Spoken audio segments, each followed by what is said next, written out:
Hey, how y'all doing? Let's get right into this Bill Goldberg, Drew McIntyre thing. Let's just get right into it, man. Let's just get right into it. Bill Goldberg appears after a stellar Keith Lee versus Drew McIntyre match, which, of course, you could talk about how wonderful that match was and how Keith Lee, nicely recovered from, during the leapfrog. He actually hit Drew McIntyre, I believe, in the shoulder with his foot, and he fell awkwardly, but he was able to catch himself and actually continue without making it look too bad. It was a nice catch for Keith Lee. Keith Lee did some really good stuff. He pounced McIntyre over the ring apron. They powerbombed through a table. They did a lot of really good stuff in this match, but uh, people don't want to talk about the match. they don't, See, the thing is, doesn't matter what happened in the match, right?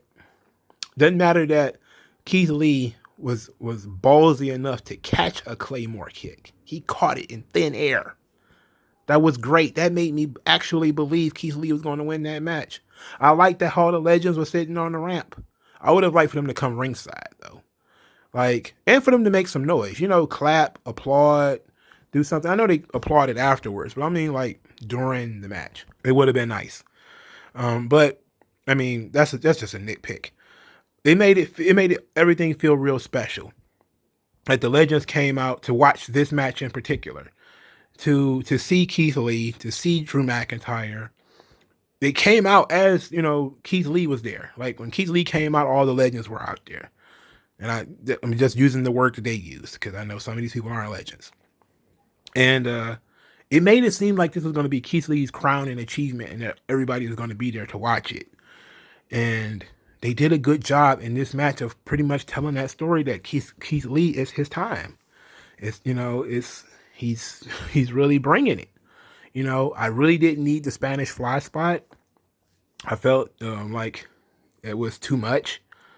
But that's just Keith Lee, man. He's being self-indulgent with that one, especially after he he kind of botched the leapfrog. So I think he should chill with the big dudes doing Spanish flies from the top rope, especially when it's not the fucking finish. It's not the finish. Jesus, come on, man. But it was a great match. It was a really good match. And then Goldberg came out. The legend of legends, one would say. And Bill Goldberg comes out and he says, McIntyre has a lot of things. He's got the speed, he's got the agility, he's got the toughness, yada, yada, yada. But he doesn't have the respect. And I was like, oh, really? He doesn't have the respect. And I instantly knew what he was talking about. It wasn't about the respect of the legends. It was about the respect of the audience. But Goldberg continued, who were the audience at this point, right? The legends were the audience, right? But Drew McIntyre also doesn't have the respect of the audience, meaning you and me and all of the various people on Twitter and sitting at home. So Goldberg says that he doesn't have the respect. And then he says that, you think that all of these legends are old and washed up and none of them are a threat to you. And Drew was kind of like, no, I don't believe that. I don't believe that. And then he says, you think none of them are a challenge to you. None of them are a threat to you.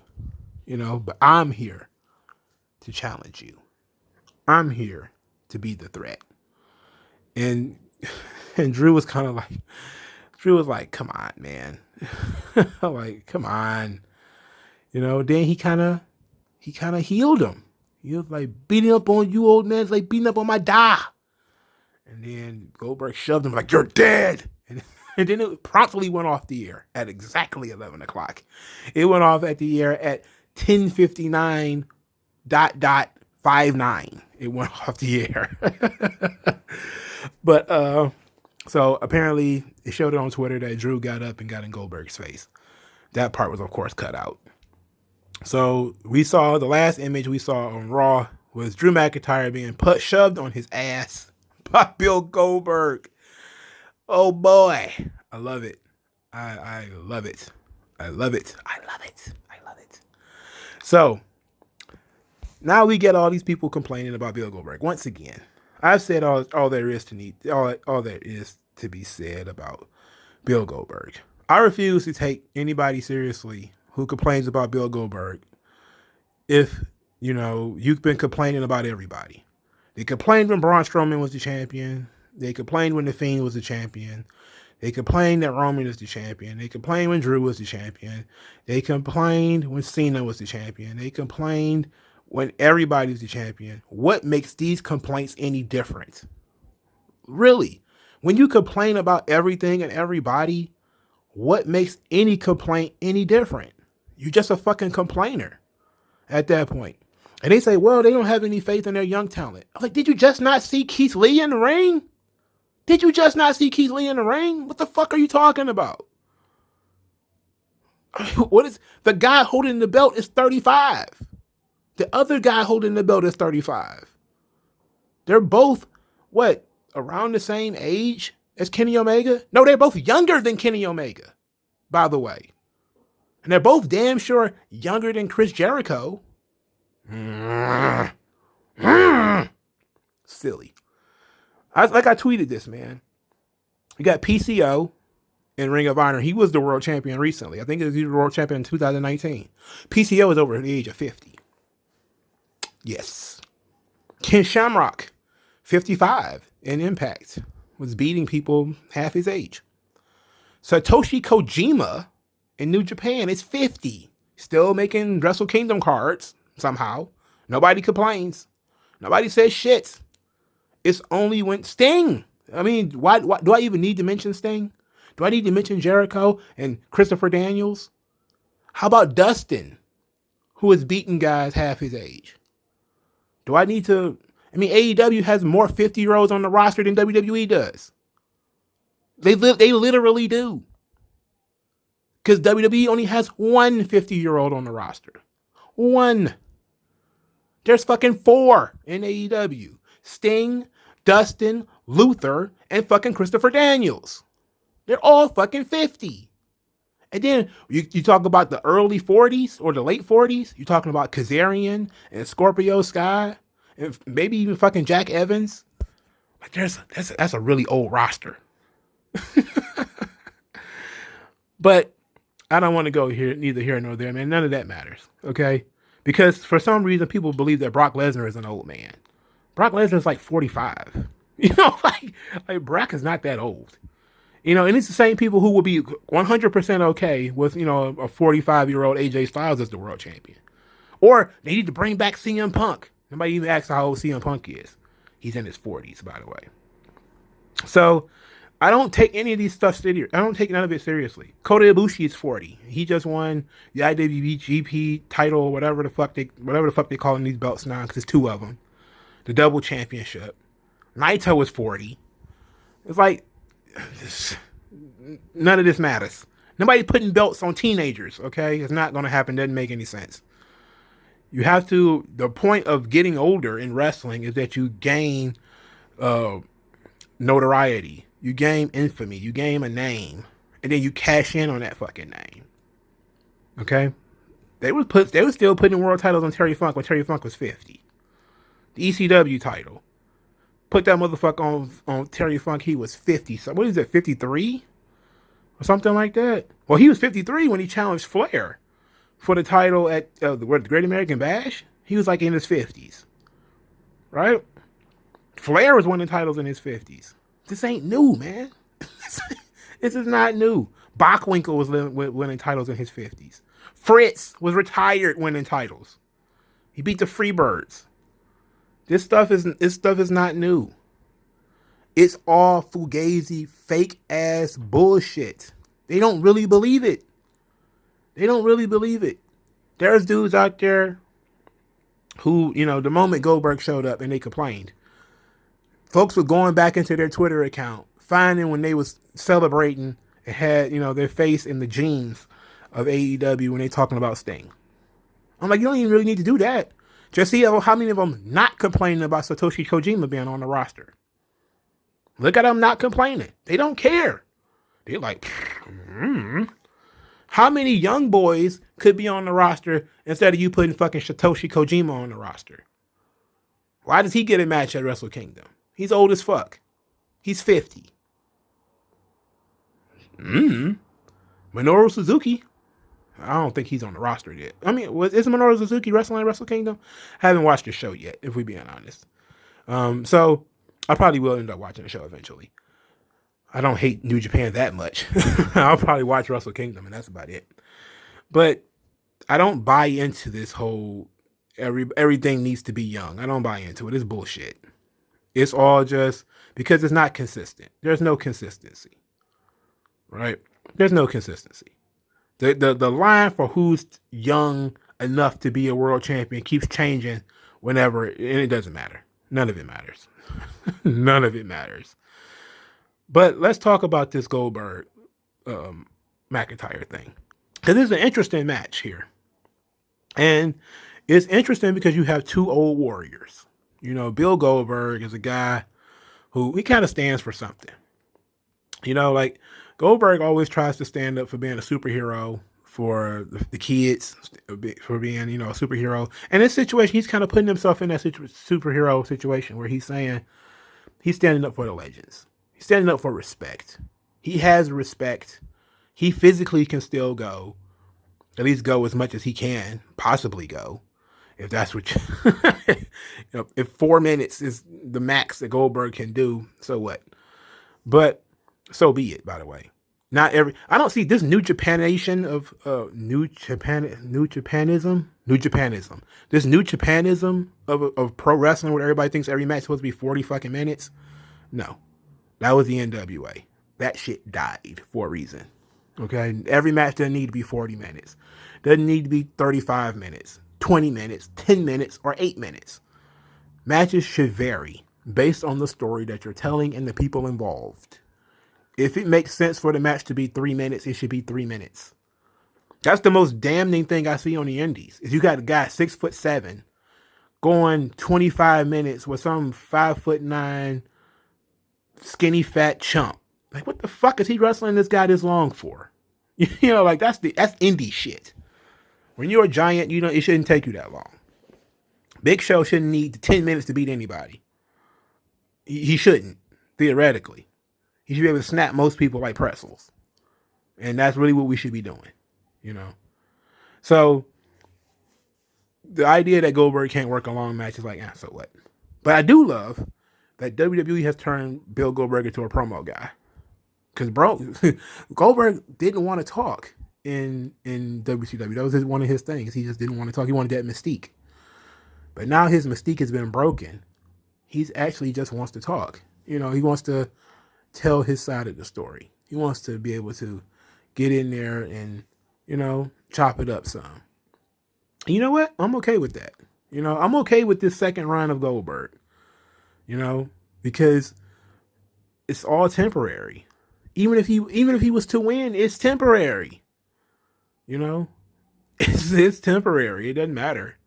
But would I be mad that Goldberg won? Let's think about that for a moment. Would I be angry as a Drew McIntyre fan? Would I be angry if Bill Goldberg won? I would be surprised. I would be shocked. But I think I would be interested in where that was going. Because would that be going towards Drew McIntyre turning heel? Which I don't think I'm a fan of that. Or would it be Goldberg wins the title so that The Miz could take it from him? That might be fun. Goldberg versus The Miz sounds like a fucking blast. Because I already know The Miz is going to run. He'll get the hell out of there. But I think that's kind of, and I truly did believe that Miz was going to win the title on Legends Night. And it didn't happen. You know, bonk, I hit myself in the head with a pretend hammer. Because I truly believed that Miz was going to win, cash in his money in the bank on Legends Night, on whether Keith Lee or Drew McIntyre, whichever one of them won. It just seemed like a right time to do something big with a swelled audience. Which is swelled as it's going to be anyway. But it seemed like they might push that back a little bit. I'm okay with it. Now, would I be mad with Drew McIntyre winning? No, he should win theoretically. If we're talking about, this guy just beat Brock Lesnar, of course he's going to beat Goldberg too. And I think that's what we mean by McIntyre hasn't gotten the respect. He won the title in front of no crowd, right? He had to win the title back in the Thunderdome. Still not really a crowd, right? So you do have a lot of people on the internet saying like, oh, well, he's the champion, but there's nobody there. All the crowd noise is piped in. There's nobody really there. What do you really do? Like, and it's like you saw, you probably heard your Meltzers and your Alvarez's basically talking about how they don't want to Drew McIntyre their guys in reference to AEW. They don't want to, put the big title on the guy when there's no crowd. And it's like, well, that's one of the things they've been beating the drum on with Drew McIntyre is that he's carrying the flag during these tough times. But, and I'm glad that, Hulk Hogan was there, oddly enough, to say that, even though it came across very scripted and bullshit. But they're really harping on that because Stone Cold Steve Austin did it in the document in their sit down talk that Drew McIntyre is the champion during the pandemic. He has been the company guy pushing through the toughest time in company history. There is no crowd, but he's not really getting respected for it. Instead, he's being blamed for the low ratings when it's really not him. It is the people who are booking Miz TV segments at the beginning of every fucking show and having him fight the Miz every goddamn week. And then, so it's not really his fault, but it's a really good story there because he is holding the flag, the big belt. He's got the big W, the biggest W, the one with the 60 years of history behind it. He's carrying that one. Roman got the big blue belt. He's drawing some very good numbers over on SmackDown, but that's the secondary title. Okay. Theoretically, the Universal title was literally made up out of nowhere in like 2016. So Drew got the big belt. Okay. Drew's the guy. All right. So, Roman's the guy, but Drew's the guy. And he's not really getting respected for it. He's kind of being overshadowed by Roman. He had his big champion versus champion match with Roman, and he lost. So that kind of like diminished him a little bit. And maybe we are, but I don't think that Drew McIntyre is going to go full heel. I don't believe he's going to go full heel in this one. I think that he's really just going to, he's going to calm down by the next week. Or either that or Sheamus is going to throw gas on the fire, which could be very interesting. He gets shoved down by Goldberg, and then Sheamus is like, "Oi, you gonna let him push you down, man? You gonna let him treat you like that? Why you gonna let the man treat you like that? That wouldn't happen to my old pal, man. My old pal would just go to the pub and bash him over the head with the whiskey, and and the rest of that stuff, right? But that's entirely possible. But I'm interested in this. I don't have no problem with the Goldberg stuff. I don't care. 52 weeks a year, you have the same people. Occasionally, they want to bring in somebody different to do something different. So what? I mean, as if you could really do Mustafa Ali versus Drew McIntyre and it'd be believable right now. Come on. As you could do Drew McIntyre versus Ricochet and it's believable. Come on. Fuck out of here. Stop it. It's ridiculous. Okay, it's ridiculous. You can't do that. But I do want to talk about that too. I want to have a conversation about that. So let's wrap this up. Drew McIntyre, good match with Keith Lee, fantastic. Keith Lee, not harmed at all. You can lose to the champ. I'm interested in what you do with Keith Lee next. Obviously he goes into the Royal Rumble. I think Keith Lee probably still wins the Royal Rumble.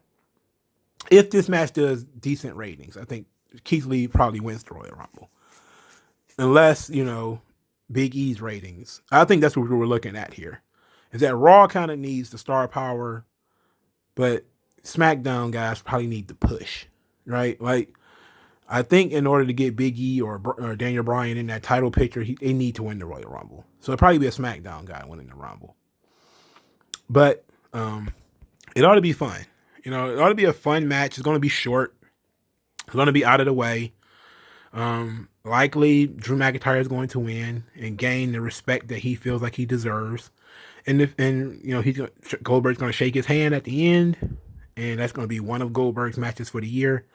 And then maybe we get Goldberg versus somebody else a little bit later in the year, probably at WrestleMania, and it'll be fun. Maybe Mills will win the cash in his Money in the Bank, and everything will turn up roses. If not, I can just watch the internet burn. Doesn't matter to me. I'm gonna watch Raw that Monday anyway. Unlike other people, I just know I'm not gonna be like, I'm not a canceled WWE guy. It's stupid. I've lived through far worse things than whatever the hell they're doing now. I lived through 1995. I lived through 1993. Those were bad years, man. T.L. Hopper, Duke the Dumpsters Rossi. There's just no way. There's just no way. There's no way you can objectively look at what they're doing now and say it was worse than what they were doing then. There's just no objective way to do that. You have to cherry pick. You have to be like, oh, well, in 1998, when Naked Median was running around, 10 million people will watch it.